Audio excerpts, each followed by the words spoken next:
when companies need to look at their brands as humans, that means they have to communicate themselves as being one person, an individual. So it's an individual speaking to a multiple, what's the word? A large number of people. So as a branding person, as a brand consultant, what are some of those things that you think brands need to put into consideration right now when it comes to humanizing their brands? So several brands come, they want to do advertising, they want to speak to a lot of people, they want to let people know about me, but how can they communicate themselves as, I am one person, maybe I am Abiola Fashion House, but I am still one person. So see Abiola Fashion House as Abiola the person. What's like the best way brands can communicate that? Okay, so like I mentioned earlier, it's about sharing personal stories, personal experiences. We're all human, so there's always going to be something that connects all of us. You might say something to, let's say, a large audience of people, and it applies to only a few of them. So for example, let me just say, who likes jollof rice here? You put your hand up. Okay, don't lie. You know, so there's always going to be something that connects to everyone on a human level. We all love jollof rice, we all love our mothers, we all love this, we all love that. So sharing that personal side of you, it's definitely going to connect to different parts of your audience. And you can come up with marketing strategies around that. You can come up with whatever your brand is. I don't want to go too technical, too marketing about it. But whatever your brand is, you can actually craft a strategy about a personal experience. We've done it before at Web Coopers, from our own personal experiences. We have, let's say, brainstorming sessions. How many of you can relate to this incident that used to happen when you were small? Let's say, you know, did you guys play 10-10 when you were younger? Then we come up with a whole marketing strategy for a brand. So that's a good way because that's going to connect with other people, with the audience who also share that same experience. Obviously, it's not going to connect with everybody, nothing will in life, but it will still connect with a lot of people, and that's a good way to personalize your brand. Okay, so you mentioned something about you didn't want to go into technology, so I'm going to take you there. No, not deep into technology. So there's so many trends that businesses are using now when it comes to technology. They're using to advance their businesses. You have AI, you have VR, you have AR, and all those other aspects. So when it comes to blending content with business development, what are some of those technology, should I call it tools, that you think brands need to start putting, like, they need to really start considering tools like that? So I'm going to give an example of, I was speaking with someone today, and the person was, we're talking about our emails. I don't know how many of us have email accounts here. I expect a lot of people have email accounts. So, you know, you send an email to someone, and there's always like this form of feedback, suggestions that you can push out to people. Now, so many brands can actually, I think that's artificial intelligence, like actually. So many brands can actually involve things like that into their businesses. So in a general, let me say in a general sphere, what do you think some of those, what do you think are some of the things that brands can actually, I don't want to say put into consideration, because I feel like I'm saying okay, that's fine. So it depends on what your overall goal is. So I'm not going to say use this in your strategy because I don't know what your strategy is, I don't know what your goal is. So I'll give you 2 examples off the top of my head. So like we mentioned, email. So for email, there are chatbots. So on my Gmail, my phone is gone.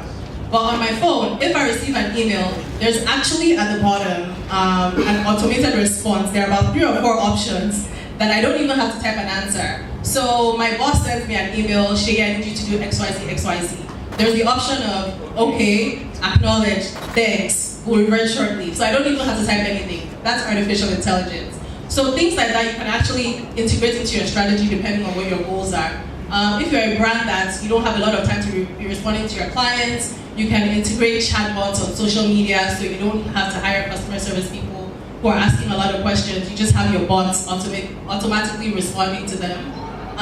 We're also working with a client currently at Web Coopers, and we're implementing chatbots. So brands need to take advantage of that.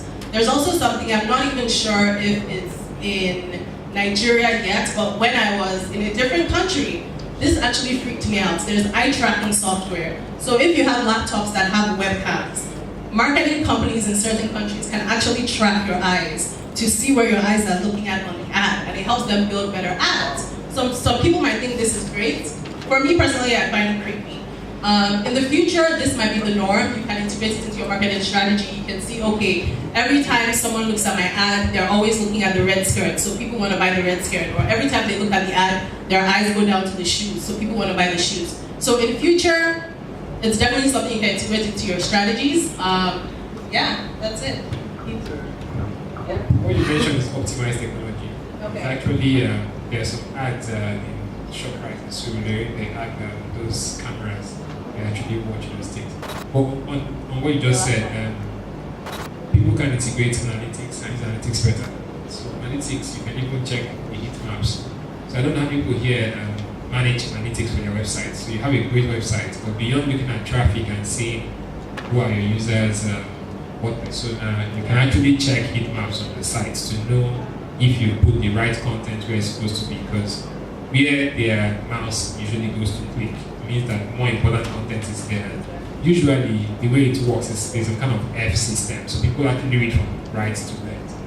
You know, depending on the country, depending on the country, true, because here, the time we had to really learn this stuff was when we were building Zenith Bank's website and realized that people come and when they land on bank website, they want to go to internet banking.